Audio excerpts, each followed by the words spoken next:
Is it lot 3? The one that's off-site that we're going to gravel? Correct. That would be lot 3.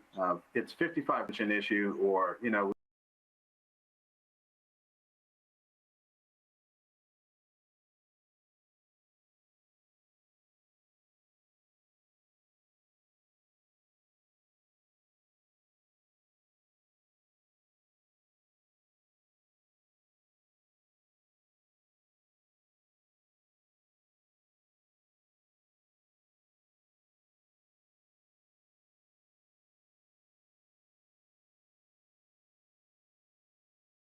All right, that's all the questions I have. Mr. Chair, I don't see any other hands. Oh, wait, I see Ms. Abrams. Go ahead. Hi, I have a question just concerning the comment that was made about the rent and being that with the lease terms that we are modifying. If I heard correctly, they have 2 more terms of the under market rent. And can you give us an idea like what market rent would be for that building and what maybe other tenants are paying in that building for rent? Sure. So just looking at market rate, and just keep in mind that when we talk about market, we're talking triple net with a pass through of maintenance and taxes.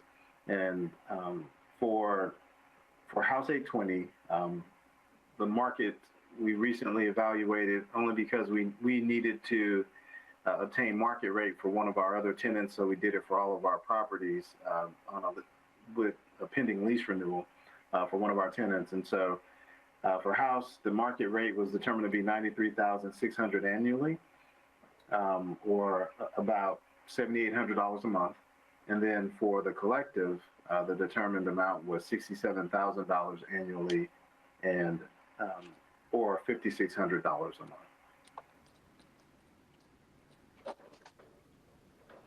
And how much did you say that they were paying in rent? Was it $842?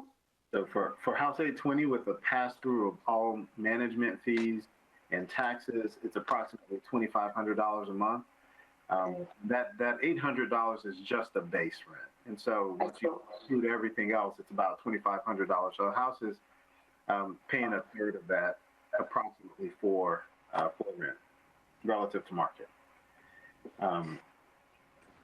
And then of course there's no payment for the collective. You asked if there was just about the terms of the lease. You are correct. As it stands, they have 2 5-year renewals. So they have 2 of those built in currently to their lease.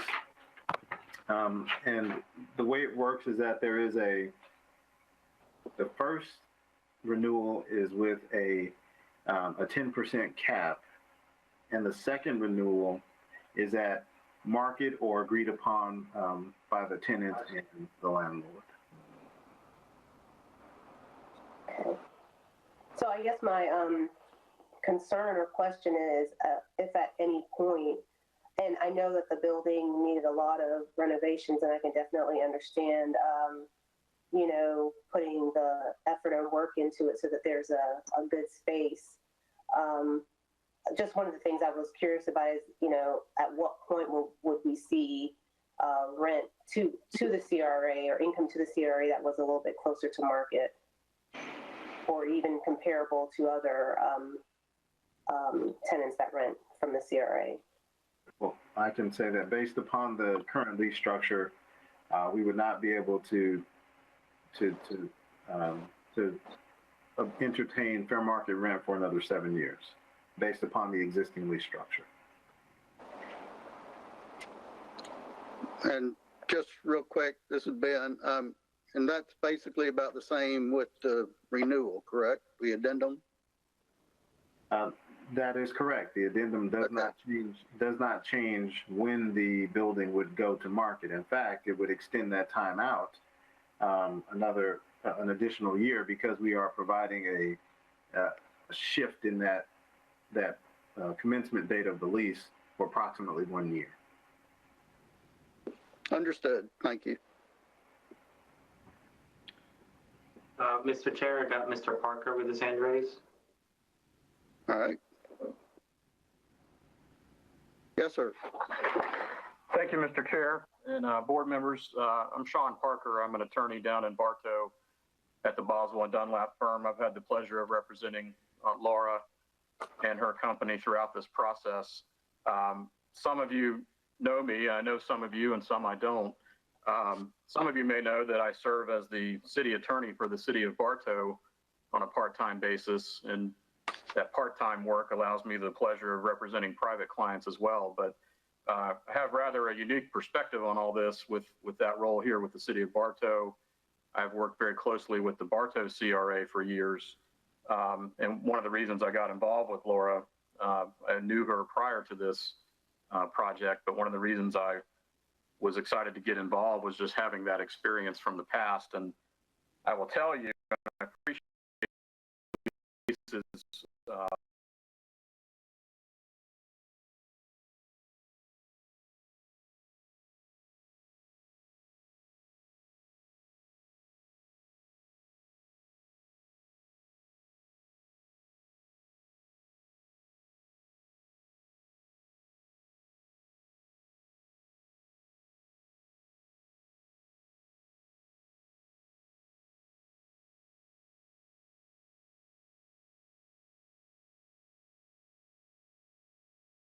at least address this, that the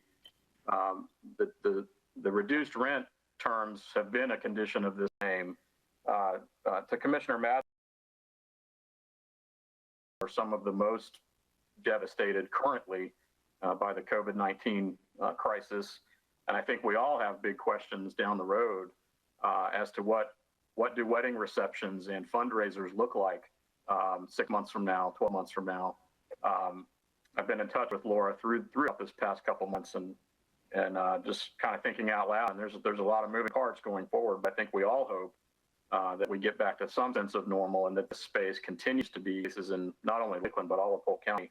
I can tell you as an anecdote that here in Bartow, there are similar projects that get discussed from time to time. Some of you may be familiar with our historic cigar factory here in Bartow. It gets talked about and compared to a project like the House 820 event space. The House 820 space gets pointed to often as a success story when people down here start thinking of ways to redevelop projects. So it's just the impacts are far more far-reaching than just the city of Lakeland.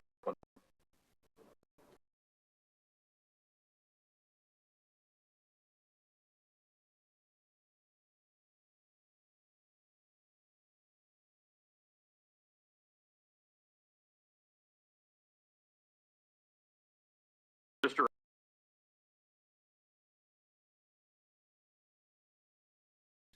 benefit the space and stay with the building long term.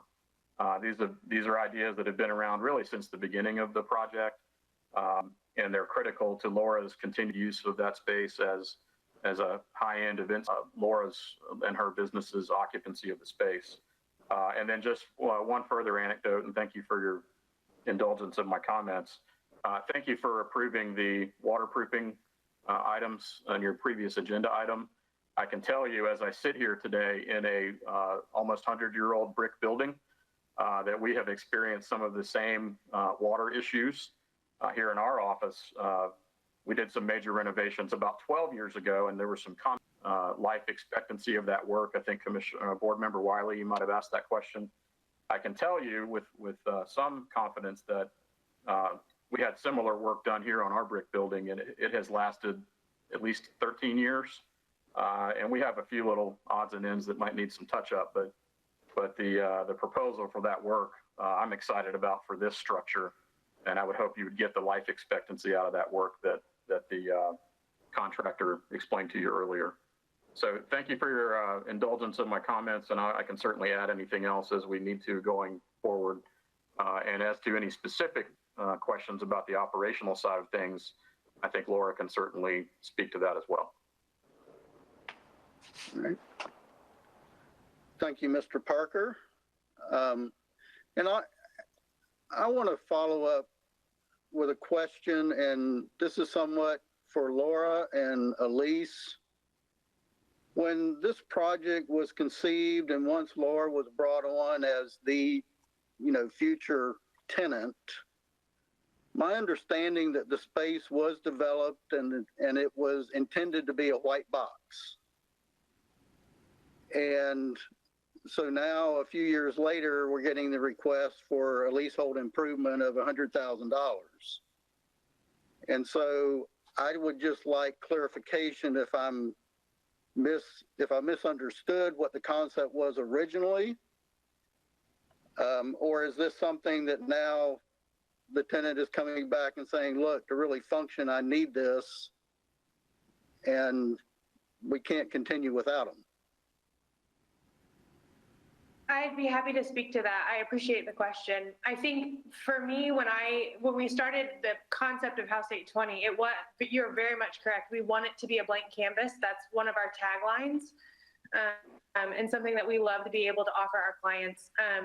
One of the biggest things that we're looking at in the leasehold improvements from the get-go, in talking with the board, with the letter of intent, we had mentioned wanting dimmable lighting as part of that package. That was not installed. And so the correction of that lighting, of the lighting situation in House 820, we installed dimmable market lights that are pretty, they work, but they're not at all the actual hardwired lights inside the building. So that's one of the bigger requests in the leasehold improvements, is to have that lighting switch to dimmable lighting. We've looked, the lighting choice that was made was a light that is not able to be dimmed. You can't install a different switch inside. We've done a lot of research trying to figure out how to make that more of a cost savings opportunity.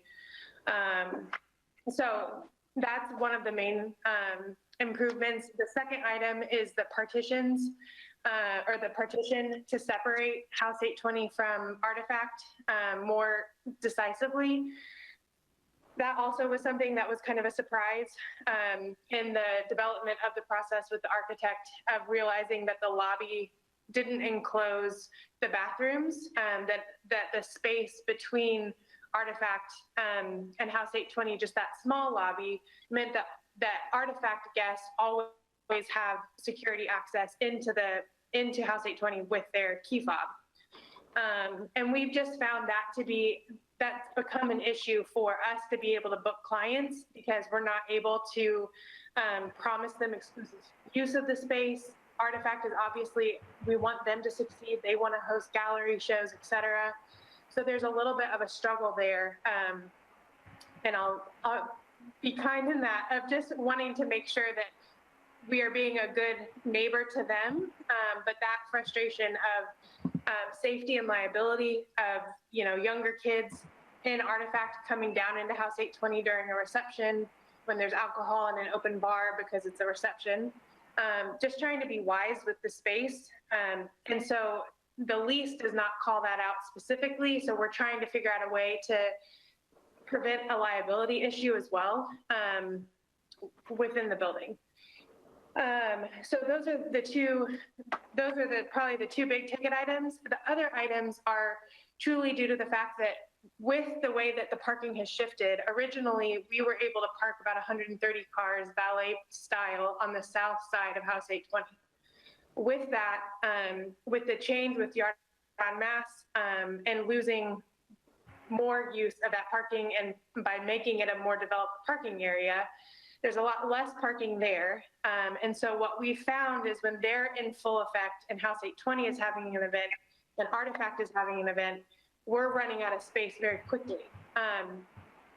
And so what we ran into starting last fall is we need to basically be able to rethink our business plan to be able to appeal to more corporate daytime events, during the week events that we haven't been able to appeal to in the past, because it's such a blank space.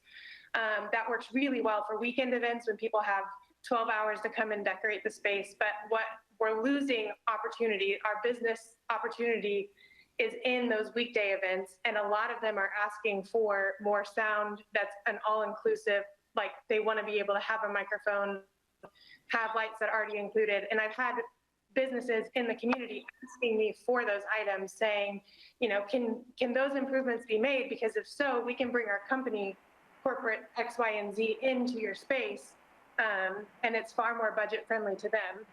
So I hope that helps a little bit of explaining why that would be such a targeted opportunity. I will say the other part where we're also losing our competitive edge is not having a better outdoor space that is more aesthetically pleasing. The courtyard is beautiful, is huge, and has a lot of potential to be beautiful, but it's not there yet. And so that, for me, as a business owner, for sure, I see the value of that, to be able to have more of a competitive edge on the weekends for still booking weddings and all of that. But inside the space, that's why we had those three main areas, which is the lighting, then you have the partition, and then you have the audio visual. All right, thank you. So now back to board members. Any comments? Any more questions? Motions? I will just make one more comment. So just kind of like I said to the gentleman, you know, with the barcade, you know, I absolutely love Laura's business plan. I love what she's done in that area. But I still, in my mindset, you know, don't see a landlord as doing those kinds of improvements. You know, the folks that are doing the barcade are tenants, and they're paying for all of those improvements to be able to have a barcade. Most people, you know, move into a building and they pay rent, but then they do the improvements. Even if they do stay with the building, you know, that's usually how, you know, business, I mean, you know, I don't have a huge experience, but I know I've been in several businesses and I've improved a lot of them, and the landlord didn't pay for them. I had to pay for them, and, you know, it took me, you know, 10 years to pay them back. So, you know, I love her ideas, and I can see why those would be important, and they would augment, you know, what we've done. I don't see them as a necessity for the landlord to do that. And because of the pandemic, and because we're under such scrutiny and every dollar counts and we're being very frugal right now, I couldn't support the improvements in the building right now. I absolutely support doing our part as the landlord, keeping it, you know, the waterproofing.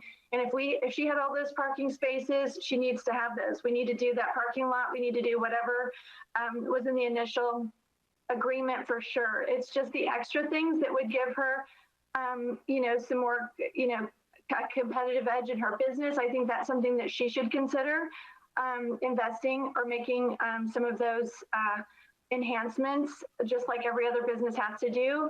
And if she can't, I just know that there are other, you know, businesses right now that are just suffering so much and can't, you know, wonder if they're going to survive, that I would not be able to, as the commissioner, vote for that second part, which includes the 100,000 today. I mean, you know, I know the timing's terrible because we've never found ourselves in a situation like this, but if it's on the table today, I can vote yes for the parking, but no for the 100,000 improvements. Thank you, Commissioner Madden. Elise, I believe when the agenda packet first came out, this was actually separated into 3 items, and Correct. You've now put it into 2 items. Yes, and so Before the $100,000 leasehold improvement was separated out from the lease addendum. yeah, But are you saying now they go hand in hand? they do go hand in hand, and so I want to make sure that I'm representing this in the manner that we discussed it behind closed doors, and we did talk about this additional funding. You'll see it within the lease addendum as an item within the closing portion of the addendum itself. And so I did not want to separate these items. So you have 2 items before you today, one of which is the parking lot and valet services, that combination to support Laura and the other mass market area businesses. The second is the lease addendum itself with the changes that have been presented before you, and that would be inclusive of the leasehold improvements. Okay, and the way I would look at this is that without approval of the leasehold improvement, or without approval of the lease addendum, which clarifies the parking issue, then does the parking lot improvement really depend on the lease, the lease addendum? Sure. So I understand the perspective there. It doesn't really, and I'll say this, that basically we walk away from the table today if whether it gets tabled or if there's a no vote, and on the lease addendum, and we say, okay, we just enforce the lease in its current state.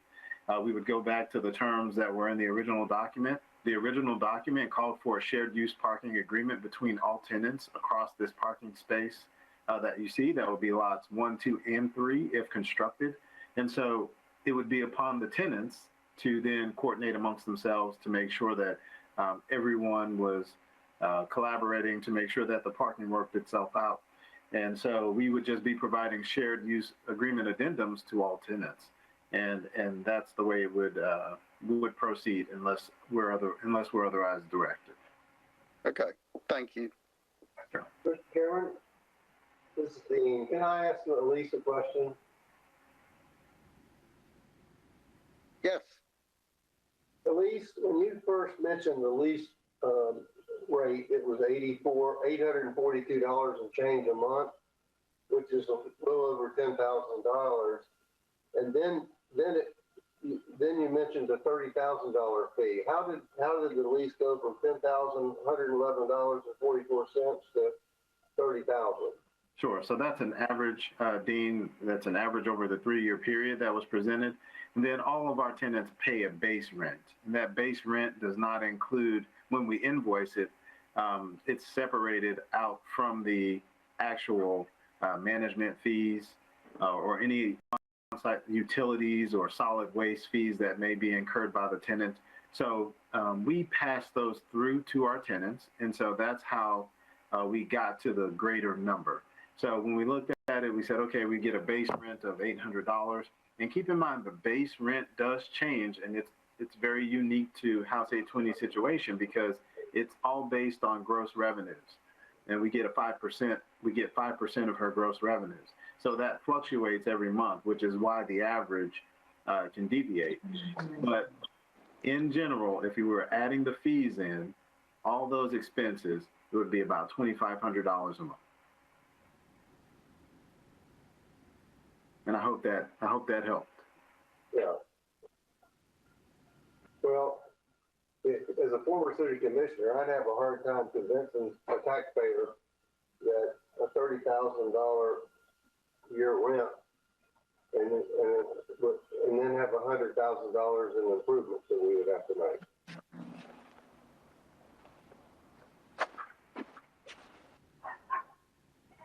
All right. Thank you, Dean. Any other comments from board members? I'll enter, and just so we're clear, we have 2 items for approval or for consideration. One is the Lot 3 parking improvement. That's one standalone item. And then the second is the lease addendum that would include a $100,000 leasehold improvement for House 820. And I'll gladly entertain a motion for either or both. All right, no, let's start with the parking lot. I'd like to make a motion to go forward with the parking lot improvements. Can we, I'm sorry to interrupt, Mr. Chair. Can we, within that motion, can we have it included that staff is allowed to provide valet services for events, for daytime events greater than 200 in attendance as requested by the tenant, that tenant being House 820 as well? I apologize for the complexity. It's just that we'd like an authorization as well. Okay, and that is not part of the lease amendment. Is that correct? Sean, Laura, is that accurate? I want to make sure that we're accurate on that. This is Sean. The valet parking piece is a portion of the lease addendum terms. And I believe the way it's worded is that the valet piece would only stay in place as long as it takes for those Lot 3 improvements to be made. Correct. And I would mention too, sort of in the big picture with all this, you know, despite all of the hardships of the current pandemic crisis, you know, there are very strange silver linings that I have found in a lot of ways. And one of those, ironically, is some of the improvements we're talking about, whether it's parking or interior improvements, et cetera. You know, the timing is good in a way that if those things, even the waterproofing project that you previously approved, if those things get moving quicker, then they might get done at times when they're not conflicting with ongoing events. The other thing I would say about that valet piece is, to the extent that there's a dollar value associated with it, which is somewhat of a moving target depending on daytime events. If that Lot 3 improvement project happens on a quicker timeline, you may find yourselves at a place where you haven't had to spend any money on valet because events coming back online might be slower to the point that by the time they do come back, that lot's finished and it can be used, and the valet thing may not end up being a thing at all. But to clarify the question, yes, it is one of the terms of the lease addendum that's for you. All right. Okay, so I guess the motion. Okay, so the motion was to strictly, from Mr. Boring, was to improve Lot 3 as proposed by staff, and that does not include the valet service part. That's actually part of the lease amendment. Got it. So we have a motion. Do I hear a second?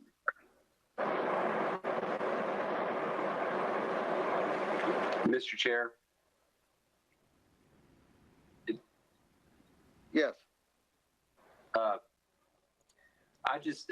like to get a little bit of clarification, either from Sean or Elise, because the way that I read this item is that the parking lot improvements are also included under paragraph 7 of the addendum, where it references the exhibits that are attached to the addendum, and then in those exhibits it references the parking lot improvements. So I was interpreting this to be kind of one big package deal under these addendums. So I'd like to hear some clarification on that. Sure. So we would. That's also how I was reading that. We would be adopting the third parking lot as a component of the amended lease. However, if we so choose, right, this exhibit doesn't get added to the addendum because the addendum won't go forth. So theoretically, we would be building a parking lot that is still sorely needed, that we can still lease to our tenants. And so rather it be completely tabled, we like to go forth with the parking lot because we know we'll need it with or without this amended lease, with this addendum being formally adopted. So that's staff's request. And then perhaps the decision on the leasehold improvements and the valet services and the rest of the addendum in its entirety be considered separately. Thank you for that. This is a planned project, an unplanned project. So for us, we need to get this thing going to produce it in some format. That way it can be of use to our tenants. Okay. Thank you, Elise. And so to interpret what you said, Elise, I get the feeling, so you're saying we really need to do the parking lot, notwithstanding any of the conditions of the lease amendment or addendum with House 820. Or I shouldn't say House 820, it goes beyond that. But Correct. This parking was for other tenants as well. It was for Okay, Artifact, who has no dedicated parking. It's also for additional overflow parking for Yard on Mass. So there are House and Ashton Events is not the sole benefactor of the construction of this parking, and nor would we preclude her from utilizing it just because it's not formally adopted within the lease addendum. It's our hope that we do get to some form of addendum that would work. understood. Okay. And another point of clarification, with all of the tenants, they basically knew they'd have shared parking. Were they guaranteed a certain number of spaces for each one of the different pieces? So, Mr. Chair, there was no guarantee of number of spaces. I can say that for specific to House, the lease calls out parking on the southwest corner of the lot to the rear of the building. If you could please go back to the original slide or to this second slide, please. You're controlling the slide, so slideshow, please take us back to the lot 1 layout.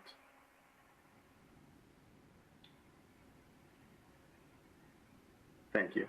So if you look at the westerly portion of this lot, which would be to the left of your screen, that is essentially where those landscape islands are located. Everything to the west of that is called out in House's lease as shared parking. So when we entered into the lease agreement with Yard on Mass, their lease also calls out a shared parking agreement. We do not call out the number of spaces. We do not call out any location for which we would provide that parking. It just calls out the shared use of said parking.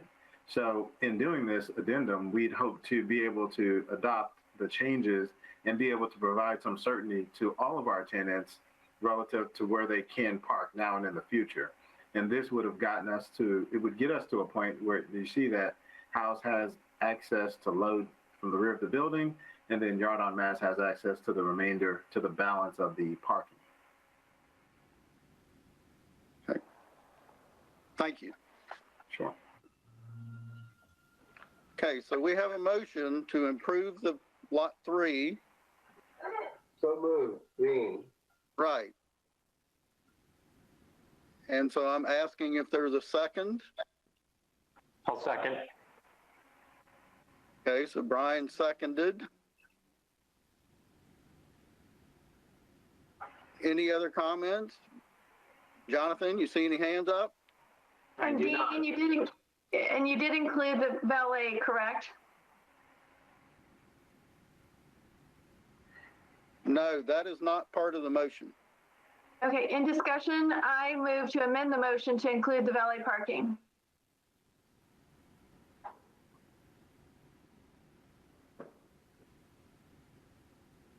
Second the amendment. Okay, so the motion is now to have the go ahead with the improved parking lot 3, and in the interim to provide any valet parking related needs for House 820 that is outlined in the lease amendment. Does that make sense to everyone? Good for me. Yes, and we'd have to vote on the amendment before voting on the motion.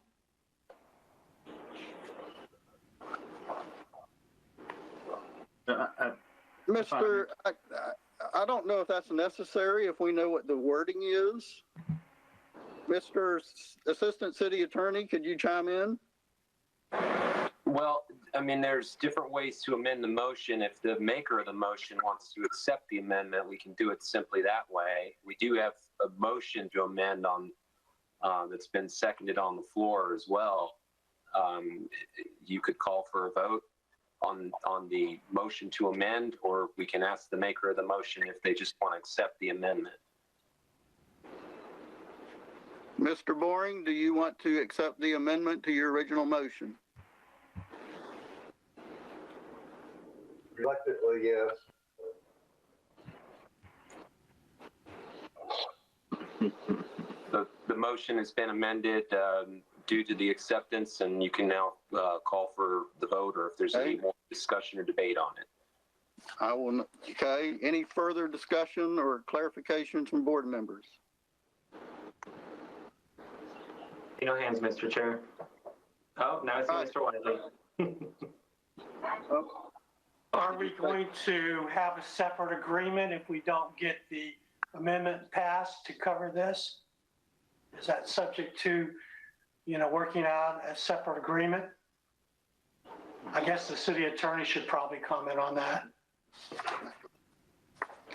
Well, depending on the action of the board with regard to the agreement, if the board doesn't have the votes to move forward with the agreement as is, it would be my recommendation that the item be postponed to next month so that myself and staff can get with the other folks and see if we can come up with something that's more agreeable to the board based on the discussion that we hear. It's all contingent on the action of the board, though. Well, it looks like Mr. Mundy got disconnected just now. So, Mr. Lake, you have to step in as chair. Are we ready for the vote? Yes. I'm ready for the vote for the expediency of getting this project on the docket, since it sounds like Elise said it was not currently a project. That would at least help Laura with her parking situation as soon as things open up, and then they could table the lease agreement. Very good. I will call the names for the vote. And Mr. Monday is not on, so I'll call for me. My vote is aye. Zelda? Aye. Dean? Aye. Harry? Aye. Brandon? Aye. Ryan? Aye. Frank? Aye. Commissioner Madden? Aye. And Cliff? Aye. Motion carries. There's no further discussion. We'll receive the updates from item C by the staff. Yes, Pastor Lake, I just wanted to share our response to COVID as it relates to our tenants. So the city has agreed to extend some ability to defer the rent payments of the tenants. So our tenants will get a 90-day period here for which they do not have to pay any rent. Should they choose, we will have an addendum to the leases that shows that rent will then be due over a prorated 12-month period once the repayment terms are reinstituted. So I just wanted to share that information with you all. And that is it. Elise or Cliff, Chair, could I have a question, or would that be a new business?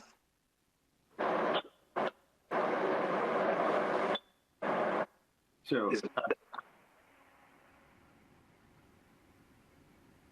Mr. Vice Chair, can you hear?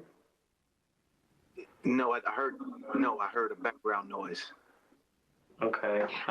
Can you repeat that? What was the question? Yes, I just had a question that was kind of about the COVID-19 response, but I didn't know if it was appropriate now or maybe at new business. If I may, Mr. Chair, on that question, I think that we do need to clarify what action the board is going to be taking with regard to the addendum. I know that we voted to move forward with a parking lot improvement, but the board didn't take any action with regard to the addendum. And we did not. Okay. I move that we assign the addendum negotiations to Assistant City Attorney, Okay, is there a second on the addendum? and table till next month?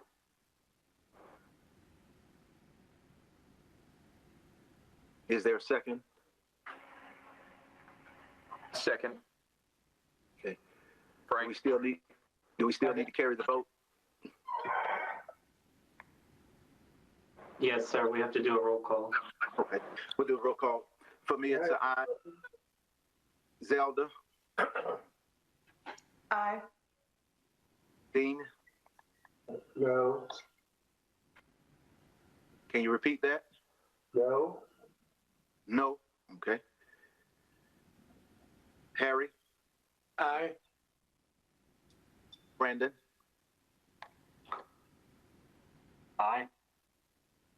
Brian,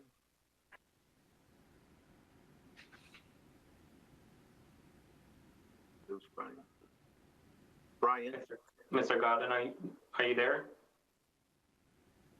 okay, we'll proceed. Frank, Aye. Commissioner Madden, Aye. and Cliff.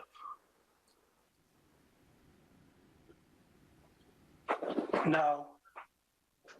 Mr. Lake, I believe Mr. Godin's reconnected. Okay. Brian, what is your vote on the addendum? Oh, and he got disconnected again.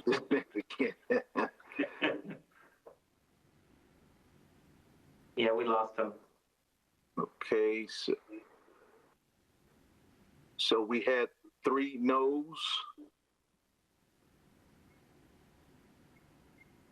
And is he back on? No, he's not. He's not on. Okay. What should we do? What should we do in this case with everyone not being able to vote? What is the tally on the vote right now? 3. Jasmine, are you on the line for the tally?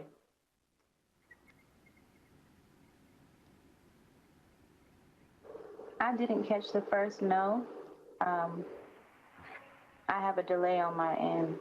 So if I may, Mr. Chair, I have five ayes, 2 noes, and then 2 abstentions from Mr. Mundy and Mr. Goding because they're unable to vote. And this is Brian. I'm reconnected and give you an aye. Okay.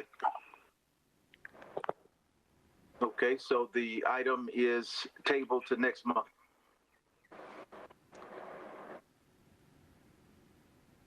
Thank you. Now, did we complete the item updates from the COVID-19?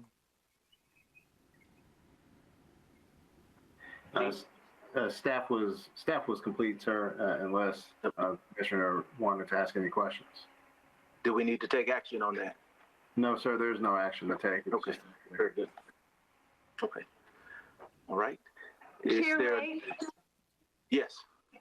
So my question just was, if we could, at the next meeting, Elise, hear maybe an update from the tenants and the different CRA businesses to see how they've fared throughout this crisis. Like, I was curious how Crystal's World of Dance was doing. Just, it would be nice to hear an update on how everyone's doing. Absolutely, Commissioner, we'll do that. That's appropriate. Excellent, excellent. Elise and staff, are there any outstanding items No, sir. that we need to bring forward? If there being any other, we'd like to entertain a motion to adjourn.